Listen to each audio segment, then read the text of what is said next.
बिस्मिल्लाहिर्रहमानिर्रहीम। Dear students, अस्सलामु अलैकुम। Welcome to the reader online classes. Class second year Sargodha board, subject है chemistry और आज का लेक्चर नंबर है 40। डियर स्टूडेंट्स, हम लोगों ने चैप्टर नंबर 8 को स्टार्ट किया हुआ है, एलिफेटिक हाइड्रोकार्बन्स। इस चैप्टर के अंदर आज जो टॉपिक हम लोगों ने डिस्कस करने हैं वो अल्काइंस हैं और general method for the preparation of alkynes को डिस्कस करेंगे और उसके बाद फिजिकल कैरेक्टरिस्टिक्स ऑफ अल्काइंस को डिस्कस करेंगे और लास्ट पे इंशाल्लाह बोर्ड पॉइंट ऑफ व्यू से जो इम्पोर्टेंट क्वेश्चंस होंगे उनको डिस्कस करेंगे। अल्काइंस, इनकी ज़रा जनरल कैरेक्टरिस्टिक्स देखते हैं। Unsaturated hydrocarbons which contain a triple bond are called alkynes। ऐसे हाइड्रोकार्बन्स जिसके अंदर मेरे पास कार्बन कार्बन जो है वो ट्रिपल बॉन्ड पर मुश्तमिल हो, ऐसे हाइड्रोकार्बन्स को हम अल्काइंस का नाम देते हैं। ठीक है। They have general molecular formula CnH2n और n कोई भी नंबर हो सकता है, कार्बन का नंबर होगा। They contain 2 hydrogen atoms less than corresponding alkenes। इनके अंदर 2 हाइड्रोजन्स लेस होते हैं बनिस्बत अल्कीन्स के।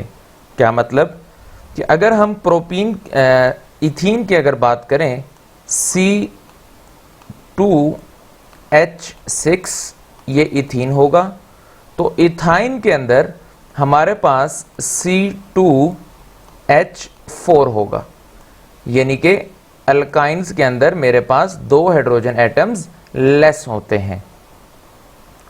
The first member of alkyne series have formula C2H2। ये सिंपलेस्ट अल्काइन है जिसको हम इथाइन भी कहते हैं और इसका कॉमन नेम एसिटाइलिन भी है। ठीक है। अब हम चलते हैं प्रिपरेशन ऑफ अल्काइंस की तरफ। मेरे बेटा, हमारी बुक के अंदर अल्काइंस को 5 तरीकों से बनाया गया है, यानी कि 5 मेथड्स हैं for the preparation of alkenes जो कि डिस्कस किए गए हैं, जिसमें से पहला है dehydrohalogenation of vicinal dihalides, dehalogenation of tetrahalides, Kolbe's electrolytic method और इंडस्ट्रियल प्रिपरेशन ऑफ अल्काइंस। अब हम इन चारों को बारी बारी 1 बाय 1 डिटेल में डिस्कस करते हैं। सबसे पहले है डीहाइड्रोहेलोजिनेशन ऑफ विसिनल डाइहैलाइड्स। इन रिएक्शन की तरफ जाने से पहले सबसे पहले जरा इस टॉपिक का मतलब समझते हैं। डी का मतलब मेरे बेटा मैंने आपसे कहा था रिमूवल होता है,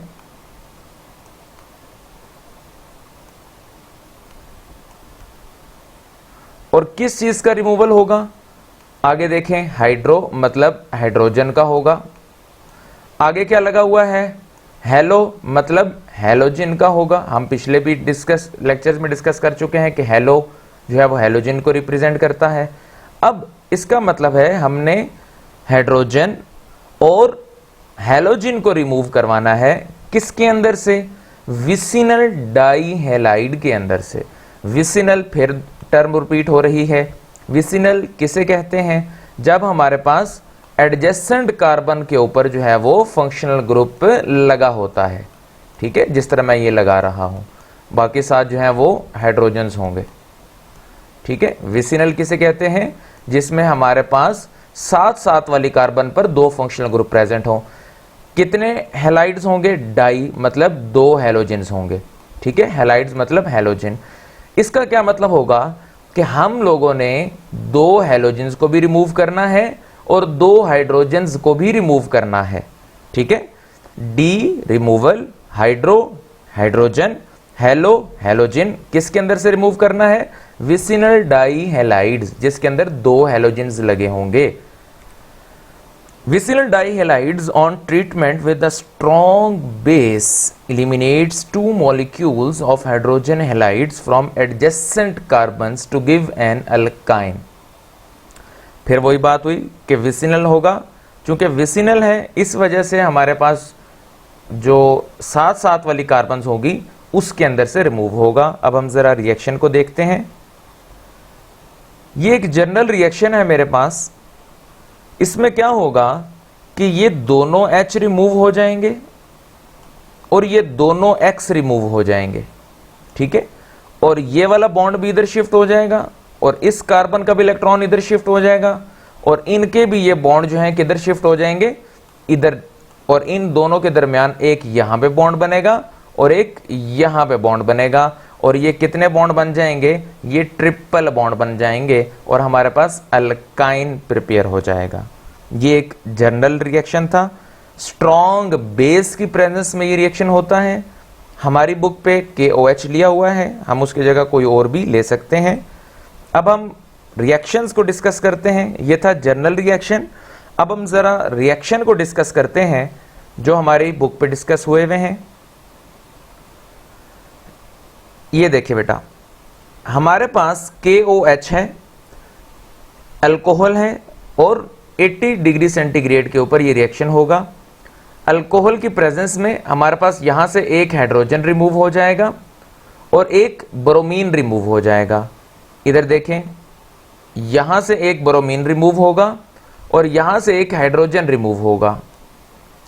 अब इस कार्बन की भी वैलेंसी कम हो जाएगी और इस कार्बन की भी एक बॉन्ड टूट गया ना, एक बॉन्ड टूट गया तो दोनों कार्बन की एक एक वैलेंसी कम हो जाएगी ना, तो दोनों क्या करेंगे, आपस में बॉन्ड बना लेंगे और कितने बॉन्ड बन जाएंगे, डबल बॉन्ड बन जाएंगे, ठीक है। ये देखें, बाकी हाइड्रोजन्स दोनों वैसे के वैसे, इसका भी Br वैसे का वैसा और ये भी H वैसे का वैसा। अब ये मेरे पास एक न्यू ग्रुप आ रहा है जिसको आप विनाइल ग्रुप कहते हैं। विनाइल का दूसरा नाम एक्राइल भी होता है, ठीक है। अब विनाइल किस चीज को कहते हैं, जब हमारे पास CH2 डबल बॉन्ड CH, ठीक है, और कार्बन का एक बॉन्ड टूट के किसी के साथ भी लगा होगा। इस ग्रुप को हम क्या नाम देते हैं बेटा, विनाइल कहते हैं, ठीक है। यानी कि आपके पास है इथीन है, इथीन यानी कि CH2 तो उसके अंदर से जब हम एक हाइड्रोजन रिमूव करवा देते हैं फिर जो ग्रुप पीछे बचता है उसको क्या नाम देते हैं, विनाइल। अब ये देखें CH2 है ना, ये देखें CH2 और यहां पे एक H लगा हुआ है और साथ क्या लगा हुआ है, ब्रोमीन लगा हुआ है, इसलिए क्या नाम लिखा है, विनाइल ब्रोमाइड। अगर हम क्लोरीन लेते तो क्या लिखा होना था, विनाइल क्लोराइड। ये बात क्लियर हो गई। अब सेकंड स्टेप में क्या होगा, ये जो बचा हुआ है हमारे पास ये ब्रोमीन अब ये बॉन्ड तोड़ेगा और यहां से हाइड्रोजन बॉन्ड तोड़ेगा, ठीक है। और ये दोनों क्या मिला देंगे, मिलकर क्या बनाएंगे, HBr और ये बॉन्ड भी हमारा इधर शिफ्ट होगा और ये वाला जो बॉन्ड है वो भी इधर शिफ्ट होगा। मतलब कार्बन के इलेक्ट्रॉन्स दोनों आपस में सेटिस्फाई करने के लिए बॉन्ड बना लेंगे। कार्बन और कार्बन के दरमियान कौन सा बॉन्ड आ गया, ट्रिपल बॉन्ड आ गया है। ये बात क्लियर हो गई।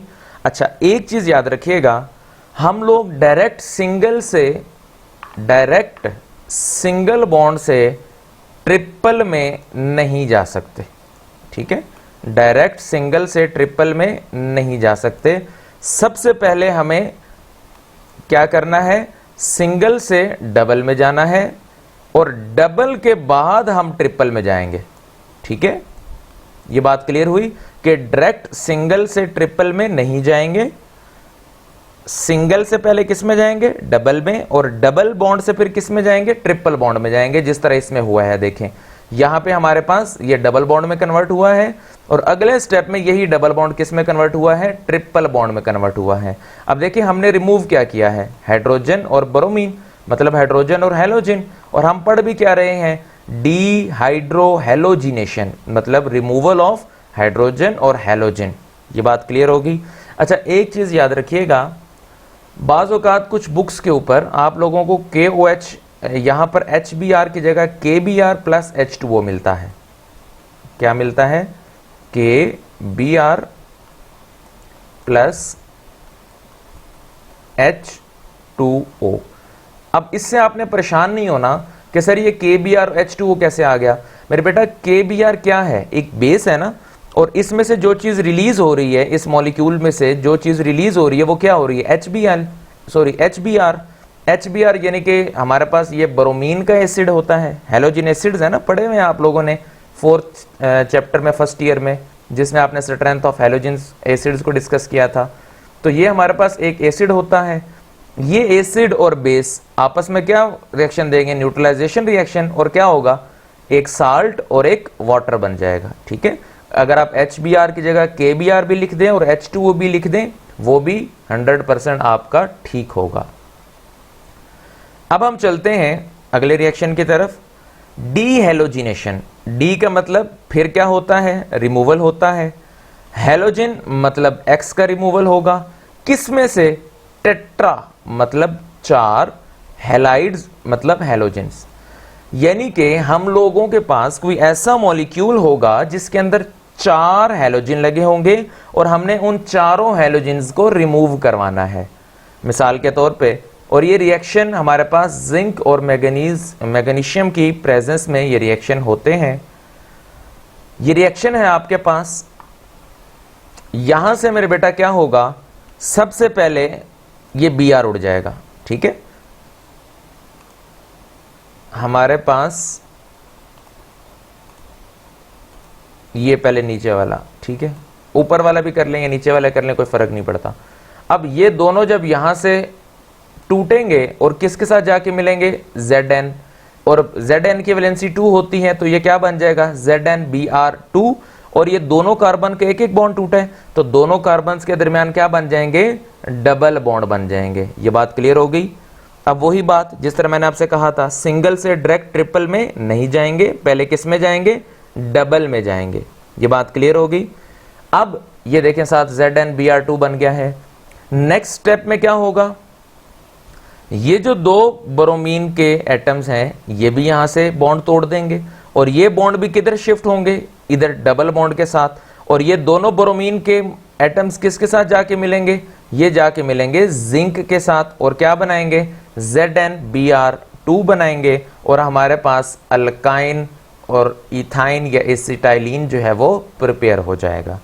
ये था। अब देखिए जरा कितने हमने हैलोजन उड़ाए हैं, यहां पे कितने हैं, 1 2 3 4, 4 हैलोजेंस है ना, और हम पढ़ भी क्या रहे हैं, टेट्राहेलाइड्स।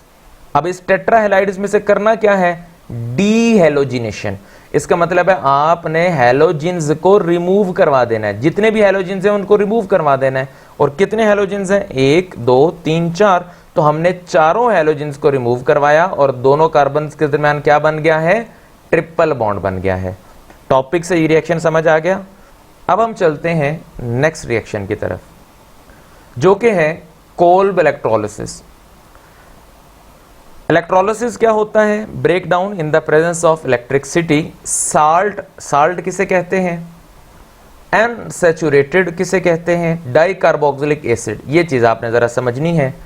डाई कार्बोक्सिलिक एसिड का मतलब है, कार्बोक्सिलिक एसिड ग्रुप कहते हैं ना C डबल बॉन्ड OH को, ठीक है, और डाई का मतलब क्या होगा कि हमारे पास 2 कार्बोक्सिलिक एसिड ग्रुप लगे होंगे। ठीक है, ये देखें ये 2 कार्बोक्सिलिक एसिड ग्रुप लग गए ना, तो इसलिए अब हम इसको क्या कहेंगे, डाई कार्बोक्सिलिक एसिड। लेकिन उससे पीछे क्या वर्ड लिखा हुआ है, अनसैचुरेटेड, और अनसैचुरेटेड का मतलब यह है कि इनके दरमियान डबल बॉन्ड भी होगा। ठीक है, और यहां पर फिर एक हाइड्रोजन होगा।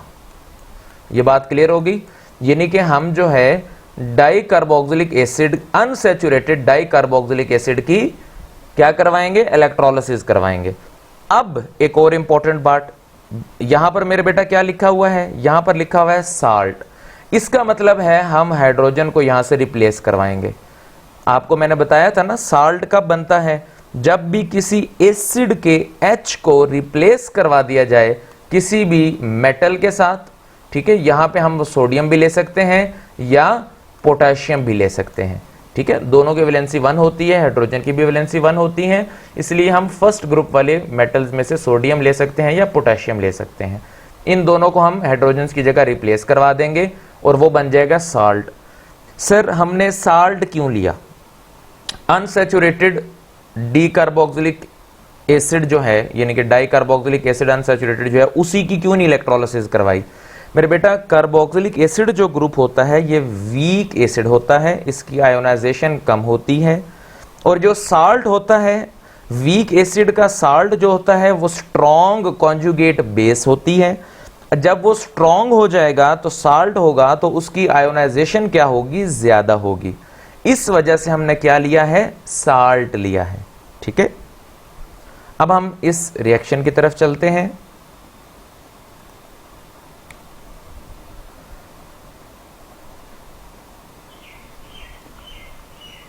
Kolb electrolytic method involves the electrolysis of aqueous solution of sodium and potassium salts of unsaturated dicarboxylic acids। वही मैंने आपको बताया कि हम साल्ट लेंगे किसका, सोडियम का या पोटाशियम का अनसैचुरेटेड डाइकार्बोक्सिलिक एसिड। अब इधर देखें, ये डाइकार्बोक्सिलिक एसिड है ना, 2 COOH ग्रुप लगे हुए हैं, लेकिन H की जगह यहाँ पे क्या लिखा हुआ है, K लिखा हुआ है। ठीक है, और ये K क्यों लिया है, इसका मतलब है ये किसकी बात हो रही है, साल्ट की बात हो रही है। वाटर होगा, इलेक्ट्रोलिसिस होगी, ब्रेकडाउन होगा, और हमारे पास क्या प्रोड्यूस होगा, अल्काइन प्रोड्यूस होगा, 7 कार्बन डाइऑक्साइड प्रोड्यूस होती है, 7 KOH प्रोड्यूस होती है, और 7 हाइड्रोजन गैस प्रोड्यूस होती है। अब इसका ज़रा मैकेनिज्म देख लेते हैं। सबसे पहले मेरे बेटा आयोनाइजेशन होती है। आयोनाइजेशन में क्या होता है, आइंस बनते हैं, पॉजिटिव आइन अलग हो जाते हैं, नेगेटिव आइन अलग हो जाएंगे। ठीक है, ये पॉजिटिव आइन अलग हो गए और नेगेटिव आइन अलग हो गए ना। अब चूंकि ये रिएक्शन इलेक्ट्रिसिटी के प्रेजेंस में हो रहा है, इस वजह से मेरे पास इलेक्ट्रोड्स भी बनेंगे, एक कैथोड होगा और एक एनोड होगा। अब हम बारी बारी देखते हैं क्या रिएक्शंस होंगे। एनोड पे मेरे बेटा मेरे पास जो है वो ऑक्सीडेशन होती है, और ऑक्सीडेशन क्या होता है, लॉस ऑफ इलेक्ट्रॉन्स होते हैं ना। अब ये देखें, इसी स्ट्रक्चर को, ये जो मैंने इधर लिखा हुआ है एनाइन बनाया है, ये जो आइन बना है ना, ये कैटाइन बना है और ये एनाइन बना है, इसी एनाइन को, नेगेटिव स्ट्रक्चर को मैंने खोल के लिखा है। ठीक है, ये खोल के लिखा है, C double bond O, C double bond O। और ये नेगेटिव का क्या मतलब होता है, 2 इलेक्ट्रॉन्स, बताया था ना मैंने आपको, नेगेटिव का क्या मतलब होता है, 2 इलेक्ट्रॉन्स। और एनोड पे क्या होती है, ऑक्सीडेशन होती है, ये एक एक इलेक्ट्रॉन अपना क्या कर देंगे, लॉस कर देंगे। अब जब लॉस करेंगे इनके पास पीछे एक बच जाएगा, इसका मतलब है ये क्या बन गया, रेडिकल बन गया है। अब कितने इलेक्ट्रॉन निकले हैं, 1, और ये दूसरा टेक 2, इसलिए हम क्या लिखेंगे, 2 इलेक्ट्रॉन्स। ठीक है, एनोड पे जो है वो इलेक्ट्रॉन्स का लॉस होता है। अब ये जो रेडिकल वाली स्पीशी बनी है ये हाईली रिएक्टिव होती है, और ये आपस में आप बॉन्ड बनाएंगे। ये बॉन्ड बनाएगा इस कार्बन के साथ, ये वाला कार्बन पीछे वाली कार्बन से बॉन्ड तोड़ के ऑक्सीजन के साथ बॉन्ड बनाएगा, और यहां से इस कार्बन का इलेक्ट्रॉन इस पे वापस आ जाएगा। सेम टू सेम वही केस, यहां से ये जो नेगेटिव है ये इसके साथ बॉन्ड बनाएगा, और ये जो कार्बन ने पीछे वाली कार्बन के साथ बॉन्ड बनाया हुआ है, इसमें कार्बन अपना पीछे वाली कार्बन से इलेक्ट्रॉन लेके ऑक्सीजन को देगी, ऑक्सीजन के साथ बॉन्ड बनाएगी। ठीक है, और पीछे वाली कार्बन अपना इलेक्ट्रॉन क्या कर लेगी, वापस ले लेगी। अब ये देखें, अगर यहां पर बॉन्ड बन जाए, ये जहां पे मैं एरो कर रहा हूं, अगर यहां पे बॉन्ड बन जाए तो ये क्या होगा, COO, मतलब CO2। ठीक है, ये देखें CO2, और कितने बनेंगे, 2 बनेंगे। क्यों, क्योंकि एक जो है वो मेरे पास कार्बन डाइऑक्साइड ये बन रही है, और एक जो है वो कार्बन डाइऑक्साइड मेरे पास ये बन रही है। ये बात क्लियर होगी। और पीछे वाली कार्बन दोनों अपना अपना इलेक्ट्रॉन जो है वो कार्बोक्सिलिक एसिड वाली कार्बन से, जो कार्बोनाइल कार्बन होगी जिसके साथ ऑक्सीजन डबल बॉन्ड है, उससे वो अपना इलेक्ट्रॉन क्या कर लेंगे, वापस ले लेंगे, और वो क्या बन जाएंगे, रेडिकल बन जाएंगे। अब ये जो रेडिकल, चूंकि ये रेडिकल होता है और रेडिकल हाईली रिएक्टिव स्पीशी है, ये दोनों आपस में बॉन्ड बनाए, आपस में बॉन्डिंग करेंगे। ठीक है, क्योंकि इन्होंने भी तो अपने आप को स्टेबल करना है ना, इन्होंने भी तो अपने आप अपना ऑक्टेट जो है वो कंप्लीट करना है, रेडिकल तो नहीं रहना, क्योंकि रेडिकल तो हाईली रिएक्टिव स्पीशी होती है। और इनके दरमियान क्या बन जाएगा, ये देखें, अगर यहाँ पे बॉन्ड बन जाए तो वो क्या हो जाएगा, ट्रिपल बॉन्ड बन जाएगा, और ये मेरे पास अल्काइन होगा। ये बात क्लियर है। आपकी बुक पे जो स्टेप्स दिए हुए हैं वो थोड़े से मिसिंग हैं, ये बाकायदा डिटेल में स्टेप के साथ मैंने इधर डिस्कस किया है, इसलिए आप इसको जो है वो नोट कर लें। और दूसरी चीज, जो हमने अल्कीन बनाया था उसमें और इसमें सिर्फ और सिर्फ अनसैचुरेटेड का फर्क है। मतलब यहां पर अल्कीन के अंदर हमने सिंगल बॉन्ड लिया था और यहां पर हमने डबल बॉन्ड लिया है, बाकी सारे का सारा जो है वो सेम है। अब कैथोड पे क्या होगा, ये जो इलेक्ट्रॉन्स हैं ये चले जाएंगे कैथोड पे। क्यों? क्योंकि कैथोड पे रिडक्शन होती है और रिडक्शन जो है वो गेन ऑफ इलेक्ट्रॉन होगा। वाटर जो मौजूद है बीकर के अंदर वो ये 2 इलेक्ट्रॉन गेन करेगा और हाइड्रोजन गैस प्रोड्यूस करेगा। और ये जो पीछे हाइड्रो ऑक्साइड आयन के जो नेगेटिव बना है, यानी कि हाइड्रोक्सिल आयन जो बना है, ये पोटेशियम, ये वाला, ठीक है, ये पोटेशियम, ये हमारे पास इन हाइड्रो ऑक्साइड आयन के साथ रिएक्ट करके KOH बना देगा। ठीक हो गया। अब हम चलते हैं अगले रिएक्शन की तरफ, जो कि industrial preparation of alkynes. Industrial scale के अंदर हम अल्काइंस को प्रिपेयर करते हैं by the reaction of calcium carbide with water.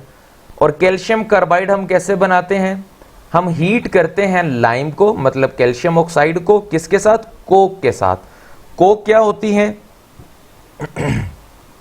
ये प्योर फॉर्म ऑफ कार्बन होती है, ठीक है, यानी कि pure form of carbon Coke, और यहां से कैल्शियम ऑक्साइड, इन दोनों को हम हीट करते हैं तो मेरे पास क्या बनेगा? कैल्शियम कार्बाइड बनेगा। रिएक्शन में देखें, इन दोनों को हीट किया, ठीक है, और यहां से कैल्शियम ने ऑक्सीजन के साथ बॉन्ड तोड़ा और ये क्या बन जाएगा?